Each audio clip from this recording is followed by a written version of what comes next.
पाचोऱ्यात तलवार घेऊन दहशत माजवणाऱ्या तरुणाला अटक. आठवड्यातील दुसरी मोठी कारवाई.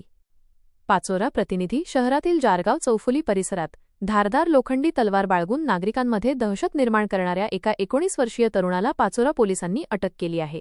शस्त्र अधिनियमांतर्गत करण्यात आलेली आठवड्यातील ही सलग दुसरी कारवाई असून पोलिसांच्या या सतर्कतेबद्दल परिसरातून कौतुक होत आहे.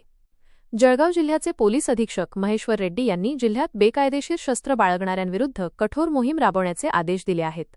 या आदेशानुसार पाचोरा पोलीस स्टेशनचे पोलीस निरीक्षक राहुल कुमार पवार यांनी गुन्हे शाखेला सतर्क राहण्याच्या सूचना दिल्या होत्या. मिळालेल्या गोपनीय माहितीनुसार जारगाव चौफुली भागात एक तरुण धारदार तलवार घेऊन फिरत असून त्यामुळे सर्वसामान्य नागरिकांमध्ये भीतीचे वातावरण पसरले होते. या माहितीची दखल घेत गुन्हे शाखेच्या पथकाने तातडीने घटनास्थळी धाव घेऊन सापळा रचला. यावेळी पोलिसांनी सोमनाथ वना पाटील वय 19 राहणार हनुमाननगर पाचोरा याला ताब्यात घेतले.